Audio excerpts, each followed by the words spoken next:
Okay, let's finish up section 2.5. Looking at these problems here at the end of the section. In the homework, page 151. Let's start looking at the problems here at the bottom of the page, where the instructions say solve each formula for the specified variable. I'm going to grab number 68. In this book, she calls them formulas. Nothing wrong with that. These are often called literal equations. We're solving literal equations. And in number 68, we want to solve this one for r. That is, we want to get r by itself on one side. So look and see, what is preventing the r from being by itself? It's being multiplied by t. How do you undo that? Divide by t. What you do to one side of an equation, you must do to both sides to keep it balanced. Divide both sides by t. So here on the right hand side, the t's will cancel to leave r equals, and on the left, d over t. Can't do anything with that, so we write d over t. Notice I'm going to box in the whole thing. When it's a literal equation, I typically box in the entire formula that we get for our answer. Let's do another one. Number 74.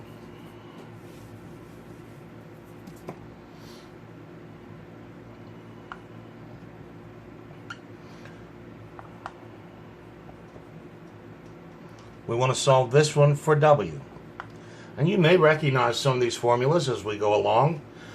The one we just worked was the distance formula. Distance equals rate times time.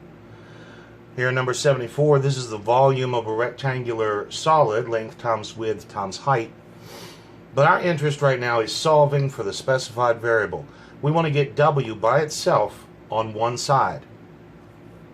What is preventing that? Well, it's being multiplied by L and it's being multiplied by H. We can take care of both of those at the same time. Divide both sides by LH. On the right hand side, the H's will cancel, the L's will cross cancel to leave just that W, which is our goal.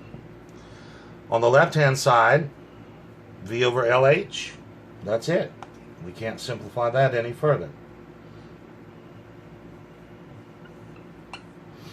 And so there's my answer. Let's have a look at number 78.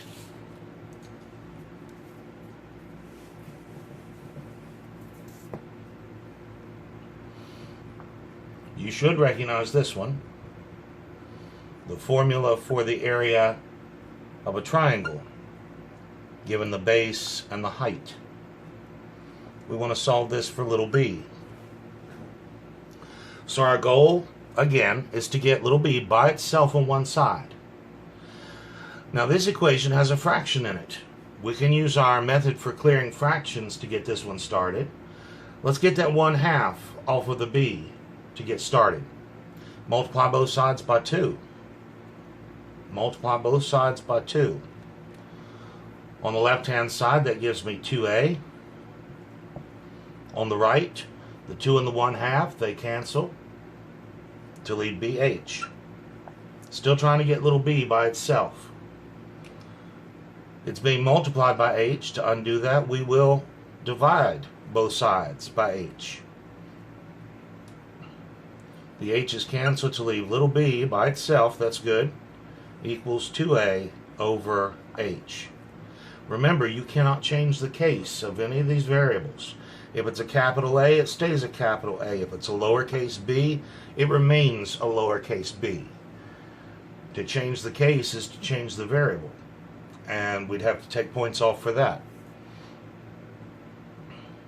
Let's see what happens in number 82.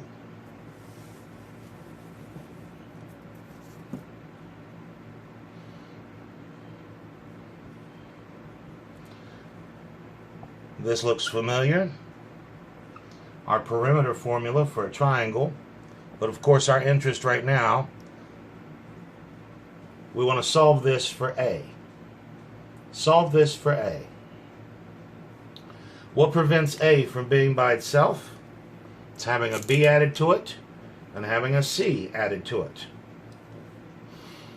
We can subtract B off of both sides. And you know, while we're at it, let's go ahead and subtract C from both sides.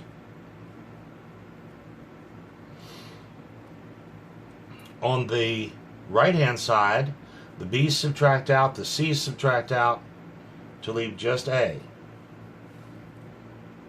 On the left-hand side, these are three unlike terms, so we can't combine them. We simply write P minus B minus C.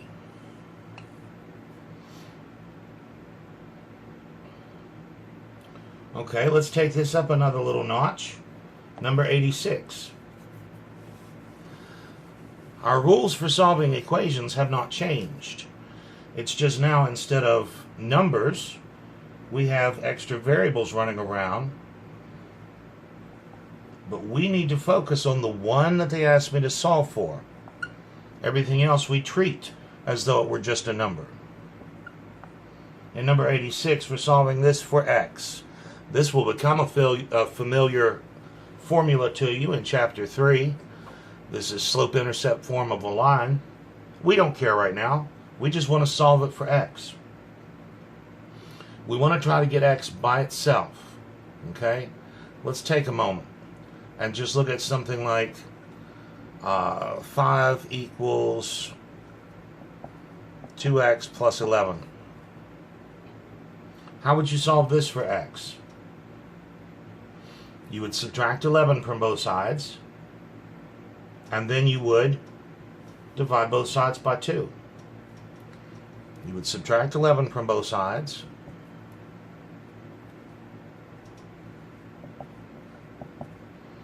and then divide both sides by 2.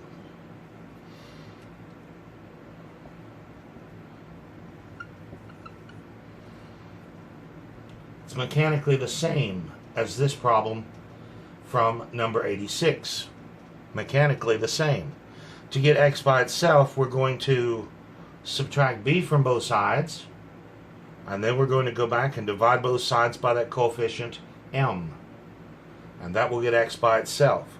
So just as we work this problem, we're now going to use the same steps to solve the given formula for x. To get x by itself, we'll start by subtracting b from both sides. The difference here is that on the left-hand side, when I subtract b, it's not a like term to that y. And so we simply have y minus b. There's no simplifying that further. And then to get x by itself, divide both sides by m. On the right, that leaves me just the x. On the left, there's nothing I can do to simplify this expression any further. So x equals y minus b all over m.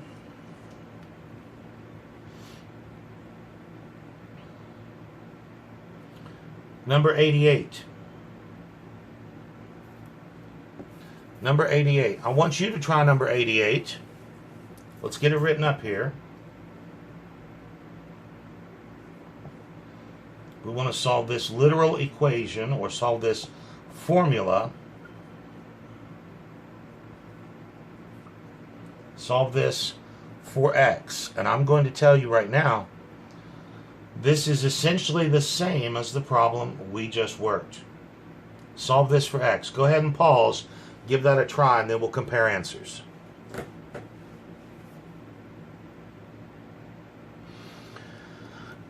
I said this was essentially the same as the previous problem.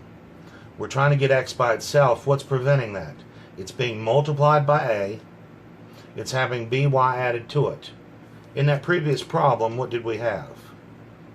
Y equals mx plus b. What kept the x from being by itself? It was being multiplied by m and having a little b added to it. What did we do? We subtracted b, and then we divided both sides by m. Same deal here.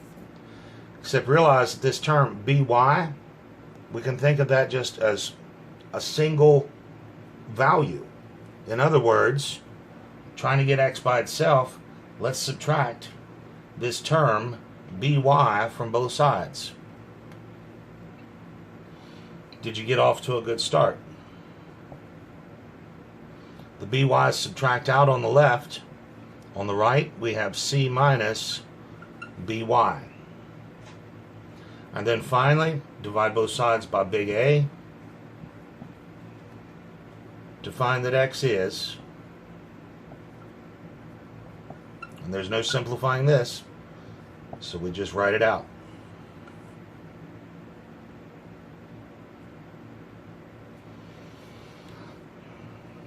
All right, let's have a go at number 94.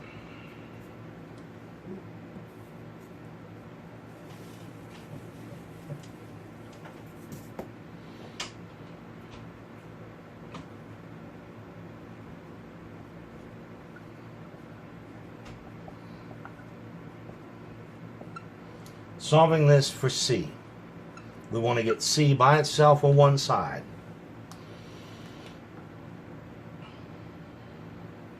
We could start by distributing the 1/2.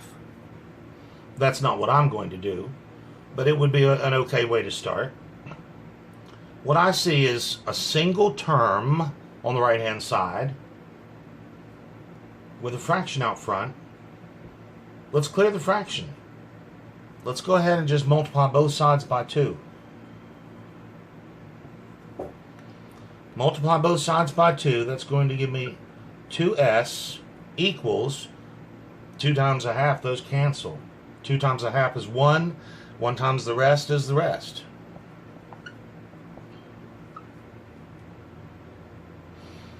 Trying to get c by itself.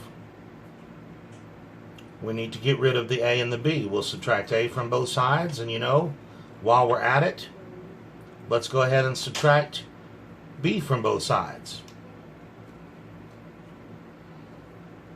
On the right hand side, that will leave just c, which is our goal. On the left, we have 3 unlike terms. 2s minus a minus b, and that cannot be simplified any further. So there's my solution for c in terms of the other variables. Let's look at number 96.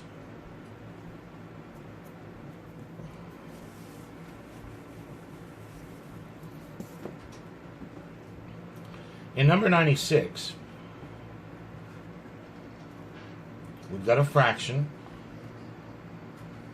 I think I'll clear that off first as we solve this equation for little b. Let's go ahead and clear that fraction. Do you see just a single term here on the right hand side? Just a single term on the right hand side. Multiply both sides by 2.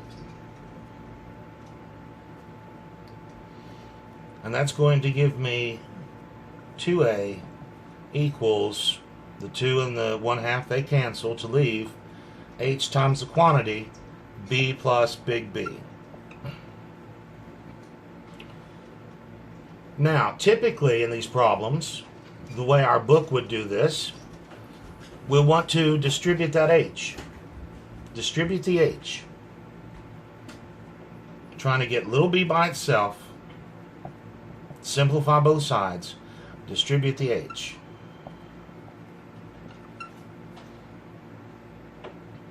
Trying to get little b by itself, let's subtract h big B from both sides.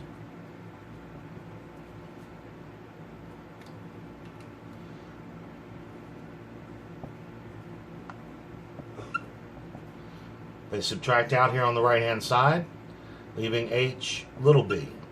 And then finally, to get little b by itself, divide both sides by h, and we get b equals 2a minus h big B all over h. Now this is one way to do the problem. Let me make a note of the answer that we just got, because I want to work this one again.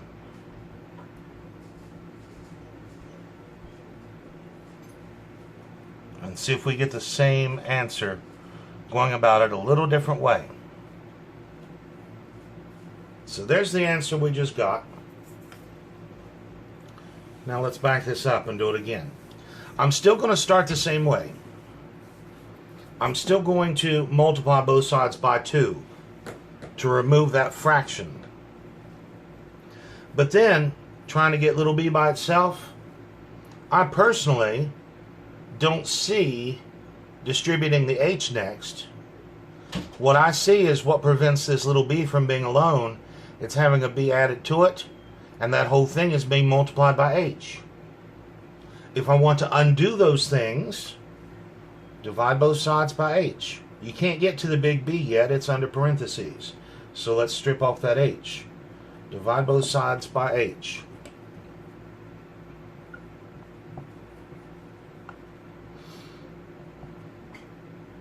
The h's will cancel here on the right hand side. And now to get little b by itself, subtract big B from both sides. That'll give me 2a over h minus big B equals little b. And there's my answer. Doesn't look quite the same as what I got before, but I know I did not break the rules of algebra, so I should have the correct answer. Well, are these two answers equivalent? Are they the same? Yeah, and I can do this a couple different ways. Look at my answer here. 2a over h minus b. If I wanted to subtract those, I would need a common denominator. Multiply the top and bottom by h to get a common denominator with that first fraction. Subtract the tops. Write that answer over the common denominator. Right there it is. So they do match. Or the other way to look at this, start with the previous answer and unsubtract those fractions. What subtraction must have resulted in this fraction for an answer? Well, this guy over h minus that guy over h. And then what happens? The h's cancel to leave this answer. So they're the same. They're the same. Now, I'm not too worried right now about proving that they're the same. I wanted to show you on this one. But if I work the problem this way and you work the problem that way, hopefully you can tell that you got the right answer looking at the key. But on quizzes and tests, for now, it will be my job to determine if the answers are equivalent. You just worry about getting the answers. Every once in a while, you may find one in the back of the book that doesn't quite agree with yours. It's not as likely right now. Now in chapter 6, we'll look at these again. And they'll be a little more interesting at that time. And we'll need to know a little bit more about comparing answers. But for now, we're not going to run into this very often, if at all. When you do number 95 and check your answer in the back, you may not immediately agree with that answer. So look closely and see if you can determine that what you got and what she got are the same. On a quiz or a test, it's my job to decide if you got a correct answer. Every once in a while right now, when you turn to the back of the book, you may have something that looks a little different than what you got because of the way you went about doing it. No big deal. So that finishes our look at 2.5. I'll let you get started now on solving these literal equations.